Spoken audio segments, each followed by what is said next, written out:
ज़िंदगी ने इतने झटके दिए कि मैंने अपनी पढ़ाई को उतना ही मजबूत बना लिया। लोगों ने मुझसे पूछते हैं कि सुधा, इतनी मुश्किलों के बाद भी तुम हार क्यों नहीं मानती। आज के वीडियो में हम अपनी ज़िंदगी का वही सच और अपनी हिम्मत का सबसे बड़ा राज आप लोगों के साथ शेयर करने जा रही हूँ। तो नमस्ते दोस्तों, गुड मॉर्निंग। तो अभी बज रहा था सुबह का 3:28 और आप लोग देखे ही होइएगा। तो हम थोड़ा सा फ्रेश हो गई हूँ और उसके बाद फिर हम अपना पढ़ाई में लग गई हूँ।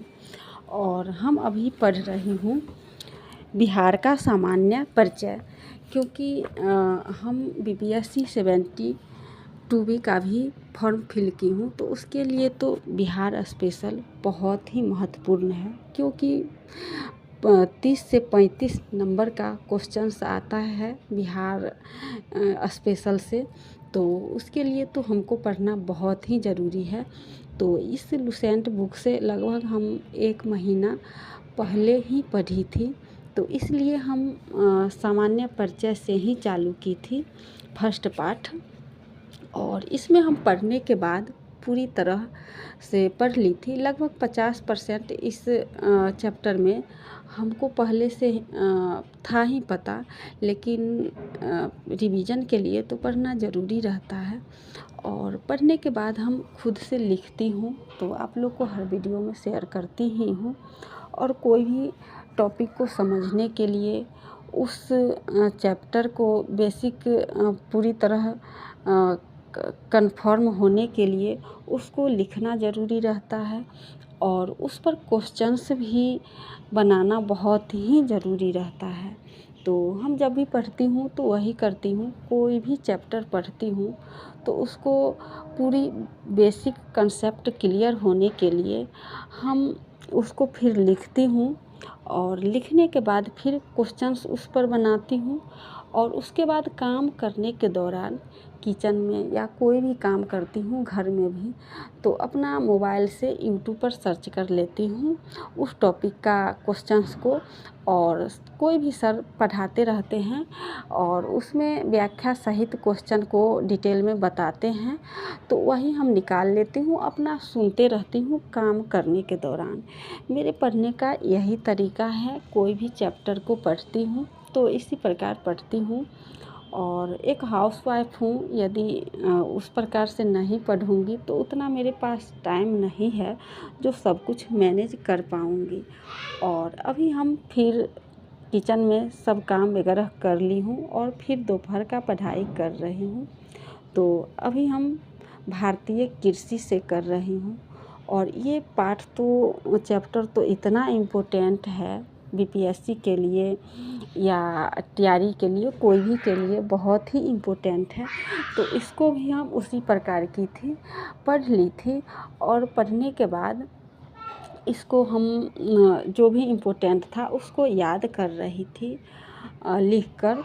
और उसके बाद हम कभी भी कोई भी घर में काम करते रहती हूँ तो क्वेश्चंस उस पर सुन लेती हूँ व्याख्या सहित वाला। और अभी देख सकते हैं रात का समय है और हम बना रही हूँ लिट्टी और चोखा। तो बिहार का तो बहुत ही फेमस है लिट्टी चोखा, और बच्चे लोग भी बहुत अच्छा से खा लेते हैं। इसलिए हम सप्ताह में एक दिन बना लेती हूँ लिट्टी और चोखा। तो आप लोग भी बिहार से यदि होइएगा तो जानते ही होइएगा जो लिट्टी चोखा कितना फेमस है बिहार के लिए। तो अब हम शुरुआत करती हूँ जो आखिर हम इतना क्यों मेहनत करती हूँ और इतनी मुश्किलों के बाद भी बच्चों को लेते हुए घर की पूरी जिम्मेदारियाँ हैं मेरे ऊपर, और फिर हम स्टडी करती हूँ। तो देखिए, आप लोग को हम पहले भी बात किए थे, हम अपने इस उम्र में ही बहुत बुरे दौर से गुजरी हूँ। हम जिस पर जितना भरोसा किए और जिसको जितना सम्मान और मान दिए, उसने ही उतना हमको पूरी तरह मेरे ज़िंदगी को बर्बाद कर दिया। और हम पहले भी आप लोगों से बात की थी, जो मेरे ससुराल वाले से शायद इस दुनिया में ससुराल वाले नहीं होंगे, तो वही है मेन रीज़न। उन लोगों ने हमको पूरी तरह मेरे जीवन को नष्ट कर दिया।